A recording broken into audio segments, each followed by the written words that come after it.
எல்லோருக்கும் வணக்கம். சமூக வலைதளங்கள் அப்படிங்கிறது ஒரு பொது வெளியோட மின் பிரதியாக தான் நான் பார்க்குறேன். ராதிகா ஏற்கனவே சொன்னாங்க, அது வந்து ஒரு நவீன டீ கடை, இது எலக்ட்ரானிக் டீ கடைன்னு நம்ம வச்சுக்கலாம். அப்போது சமூகத்தில் நாம் பார்க்கக்கூடிய அத்தனை மனநிலைகளின் பிரதியும் வந்து இந்த இணையதளங்களில் இருக்கத்தான் செய்யும். இது வந்து தவிர்க்க முடியாத ஒரு விஷயம்.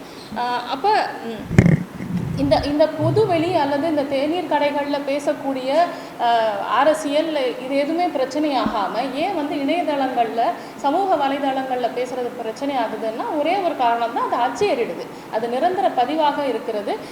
எப்போ வேணாலும் யார் வேணும்னாலும் அதை வந்து படிக்கக்கூடிய வாய்ப்பு இருக்கிறதுனால இது ஒரு நிரந்தர ஒரு கருத்தாக அங்கே பதியப்படுது. அதனால் பல பின்விளைவுகளை இதை ஏற்படுத்துது. ஒரு டீ கடையில் பேசிட்டு போகிற மாதிரி இல்லாமல் இது எல்லாரும் வந்து இதை அப்படியே பரவலாக்கம் செய்யலாம். ஒருத்தர் வந்து டீ கடையில் நின்று பேசுகிறத ஒரு ஸ்பீக்கர் போட்டு யாரும் எக்கோ பண்ண மாட்டாங்க. ஆனால் இங்கே வந்து இணையதளத்தில் இதை வந்து நம்ம பரப்பிக்கிட்டே இருக்கிறதுனால இது ஒரு அதிகார வர்க்கத்துக்கு ஒரு அச்சமூட்டும் ஒரு விஷயமாக இருக்குது. இப்போ இந்த சமூக வலைதளங்களில் வந்து என்ன விதமான பயன்களை நம்மளுக்கு கொடுக்குதுன்னு பார்த்தீங்கன்னா, குறிப்பாக ஒரு ஒற்றை மனநிலை அல்லது மாற்று அரசியல் இது மாதிரியான ஆர்வம் இருக்கிறவங்கள எளிதாக அடையாளம் கண்டு கொள்ளக்கூடிய ஒரு வாய்ப்பை வந்து இது ஏற்படுத்தி கொடுக்குது. எளிதாக நாம் வந்து அணி சேரலாம், அணி திரட்டலாம். இது போன்ற வாய்ப்புகளை வந்து இந்த இணையதளங்கள் கொடுக்குது. இன்றைக்கி ஒரு பெரும் விவாதம் நடக்குது. இந்த இணையதளங்களில் வந்து எழுதுகிறவங்க எல்லாம் வந்து ஒரு அப்பர் மிடில் கிளாஸ், இவங்கெல்லாம் தெருவுக்கு வந்து போராட மாட்டாங்க, இது அதுன்னு. இது எல்லாம் இருக்கத்தான் செய்யும். எத்தனை டீ கடையில் வந்து அரசியல் பேசுகிறவங்களோ இல்லை காஃபி ஷாப்பில் உட்காந்து அரசியல் பேசுகிறவங்களோ இறங்கி போராட்டத்துக்கு வந்துடுறாங்க. அப்படியெல்லாம் யாரும் வர்றது கிடையாது. நம்ம எளிதாக நம்ம சொல்லப்போனால், நான் வந்து மார்க்கெட்டிங் துறையில் இருக்கிறதுனால நான் அது ஒரு உதாரணமாக சொல்ல நினைக்கிறேன். ஒரு ஒரு ஒரு விளம்பரம் அல்லது ஒரு கேம்பெயின் பண்ணும்போது பேப்பர் இன்சர்ட்ஸ்ன்னு ஒன்று பண்ணுவாங்க.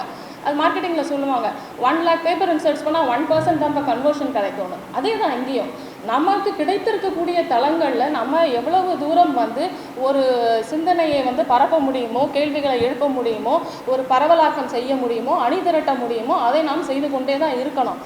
இதிலிருந்து வந்து என்ன விளைவுகள் கிடைக்குதுங்கிறத பற்றி நம்ம கவலைப்பட ஆரம்பித்தோன்னா நம்ம அங்கேயே நின்றுவோம். இன்றைக்கி இந்த இணையதளம் மூலமாக ஒரு அடுத்த கட்டத்துக்கு நகர்ந்த ஒருத்தராக நான் வந்து இன்றைக்கி உங்கள் முன்னாடி நிற்கிறேன். நான் வந்து ஒரு பிளாகில் எழுத ஆரம்பித்தேன். இந்த பிளாகில் எழுதுறதுங்கிறது எனக்கான ஒரு எழுத்து பயிற்சியாக நான் வந்து தொடங்கினேன். அதுக்கப்புறம் வந்து விவாதங்கள் செய்வது அல்லது உரையாடலை நடத்துவது அப்படிங்கிறது இதில் ஒரு பயிற்சியாக தொடங்கி அதில் கொஞ்சம் கொஞ்சமாக வந்து என்னை நானே வந்து கண்காணித்து கொண்டு மெருகேற்றி கொண்டு இன்றைக்கி தொடர்ந்து வந்து கட்டுரைகள் அதை எழுதிட்டு போயிட்டுருக்கேன். அதே போன்று அரசியல் கூட்டங்கள் நடக்கும்போது அதிலையும் வந்து பங்கு பெறுவதற்கான ஒரு வாய்ப்பை வந்து இந்த இணையதளம் தான் ஏற்படுத்தி கொடுத்துருக்கு. இல்லை என்றால் குறிப்பாக பெண்களுக்கு நான் சொல்கிறேன், என்ன வெளியில் என்ன போராட்டங்கள் நடக்குது அப்படிங்கிறது தெரிஞ்சுக்கிறதுக்கான வாய்ப்புகள் வந்து பெருசாக இல்லை.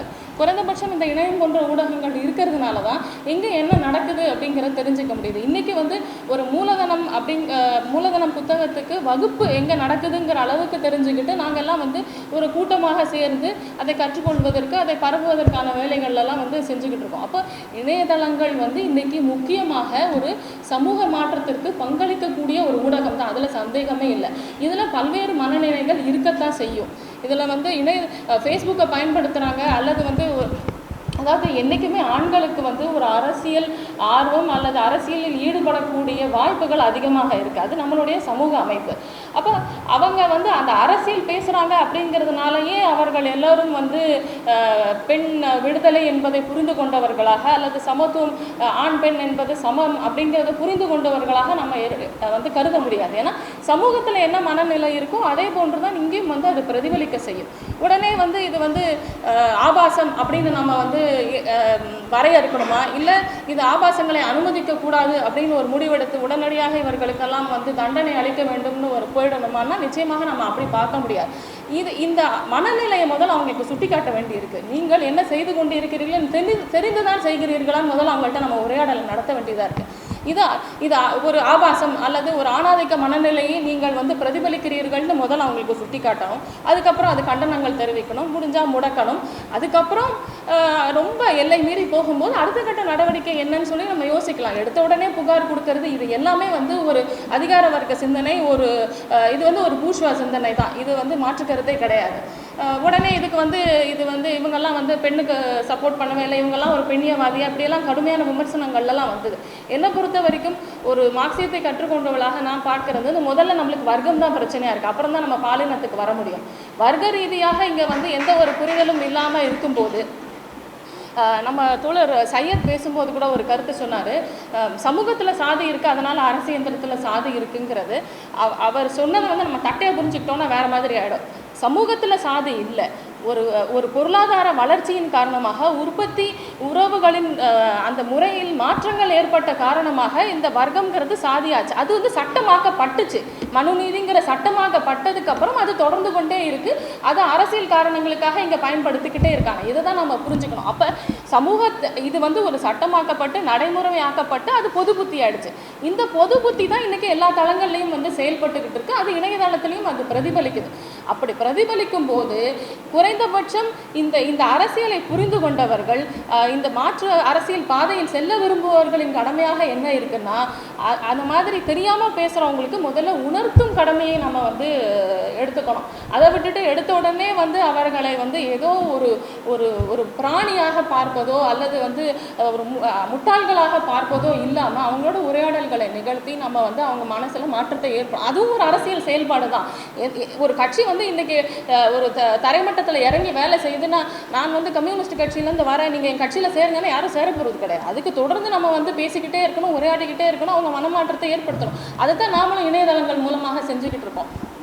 அதுக்கப்புறம் அவர் நாகரிகம்ங்கிறத பற்றி நம்ம வந்து பேசும்போது நிச்சயமாக வந்து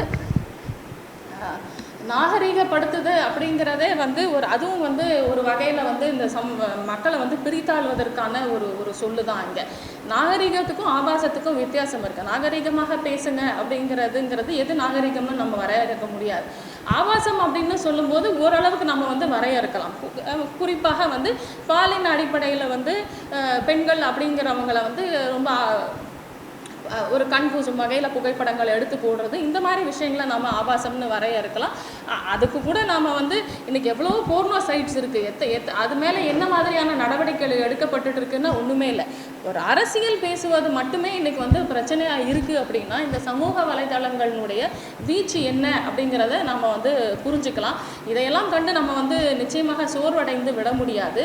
அதே போன்று வந்து இங்கே வந்து மனித உரிமை பேசுபவர்கள் அல்லது பெண்ணியம் பேசுபவர்கள் என்ன பேசுபவர்களாக இருந்தாலும் வந்து அதாவது எனக்கு இந்த மனநிலை வந்து ரொம்ப குழப்பமாக இருக்குது. மனித உரிமையெல்லாம் பேசுகிறவங்க வந்து தனி மனித உரிமை பாதிக்கக்கூடாது அப்படின்னு பேசுகிறவங்க கூட இங்கே வந்த உடனே ஒரு பெரிய வந்து ஒரு பெண் உரிமை பாதுகாவலர்கள் அப்படிங்கிற ஒரு போர்வையில் இவங்க எப்படி வந்து இந்த கைதுகளை நியாயப்படுத்துகிறாங்க அப்படிங்கிறது எனக்கு தெரியல. இப்போ அடுத்த உடனே வந்து இணையதளத்தில் சாதி பிரச்சனையும் பேசுகிறேன், சாதியும் இருக்குது. எடுத்த உடனே வந்து சாதி பேரை சொல்லி திட்டிடுவாங்க. சாதி ரீதியாக வந்து அதுவும் குறிப்பாக வந்து தலித் மக்களினுடைய பிரச்சனைகளை பேசும்போது ஆதிக்க சாதிக்காரர்கள் வந்து உடனே ரொம்ப ஆபாசமாக அசிங்கமாக பெண்களை திட்டின சம்பவங்கள்லாம் நடந்திருக்கு. அந்த பெண்கள் அதை ரொம்ப கண்ணியமாகவே எதிர்கொண்டாங்க. இப்போது இந்த சாதி பேசுகிறவங்களை வந்து நம்ம உடனே அவங்கள வந்து அவனை கொண்டு போய் சாதி வன்கொடுமை சட்டத்தில் வந்து அரெஸ்ட் பண்ணுறதுக்கு புகார் கொடுத்துட்டா எல்லாம் முடிஞ்சு போயிடுமா? இங்கே எவ்வளவோ சட்டங்கள் இருக்குது. சட்டங்கள் வந்து குற்றங்கள்லேருந்து நம்மளை வந்து செய்யாமல் வந்து தடுக்குமானா கிடையாது. நம்ம திரும்ப வந்து உரையாடல் நிகழ்த்துவதன் மூலமாக மட்டும்தான் மனமாற்றத்தை ஏற்படுத்த முடியும். அப்போ இது போன்ற ஆபாச பதிவர்களை என்ன செய்வது அப்படின்னா, என்ன கேட்கும்போது நான் ஒரு ஆலோசனை என்ன சொன்னேன்னா, இது போன்ற ஆபாச பதிவர்களை நாம் அம்பலப்படுத்துவதற்கென்று ஏதோ ஒரு பக்கத்தையோ ஒரு பிளாகையோ எதையோ ஒன்று தொடங்கி இதில் இவர்கள் எல்லாம் இப்படி எழுதி கொண்டு இருக்கிறார்கள் எழுதும், அதை அம்பலப்படுத்தும், அடையாளப்படுத்தும். அதுவே அவனுக்கு ஓரளவுக்கு ஒரு அவமானத்தை ஏற்படுத்தக்கூடிய ஒரு விஷயமா இருக்கும். அது அவனுக்கு மனமாற்றத்தை ஏற்படுத்தும். நாம் வந்து அதிகார வர்க்கத்தின் மீது நம்பிக்கையற்றவர் இருக்கும் பொழுது நாம் எவர் பக்கம் நிற்கிறோம் அப்படிங்கிறது தான் இங்கே ரொம்ப முக்கியம். அது வந்து வர்க்கம் இங்கே சாதிங்கிறது பிரிக்க முடியாத ஒன்றா இருக்கிறதுனால வர்க்கம் சாதிங்கிறது ஒரு இடத்துல இருக்கு. என்னைக்கு இந்த வர்க்க உறவுகளில் இருக்கக்கூடிய இந்த முரண்பாடுகள் களையப்படுதோ அன்னைக்கு நிச்சயமாக இந்த பாலின ரீதியான இந்த ஒடுக்குமுறைகள், இந்த ஆணாதிக்க தன்மை இது எல்லாமே மாறிடும் அப்படிங்கிறது தான் யதார்த்தம். அதை நம்ம புரிஞ்சுக்கிறதுல நம்மளுக்கு சில சிக்கல்கள் இருக்கு. அப்போ இந்த முரண்பாடுகளை களைவதற்கான முயற்சிகளை நம்ம எடுத்துக்கிட்டே இருக்கும்போது எவ்வளோ நாளைக்கு அந்த பக்கம் இருக்கிறவன் அதை பேசிக்கிட்டே இருக்க போகிறான், அசிங்கமாக திட்டிக்கிட்டே இருக்க போகிறான், அவனும் ஒரு நாளைக்கு சோர்வு அடையத்தான் போகிறான். ஏன்னா இது என்னுடைய அனுபவத்துலேயும் நான் பார்த்துருக்கேன். என்னோட உரையாட வந்தவர்களை நிறைய பேர் எவ்வளவோ அவதூறுகளை பேசினாங்க. இந்த விவேகானந்தா கல்லூரியில் வந்து காயத்ரி அப்படிங்கிற ஒரு பெண் வந்து பாலியல் ரீதியாக வன்புணர்ச்சி செய்யப்பட்டு அவங்க வந்து மரணம் அடைந்தது தற்கொலை அப்படின்னு சொல்லி அந்த கல்லூரி வந்து ப்ரொபகேட் பண்ணாங்க.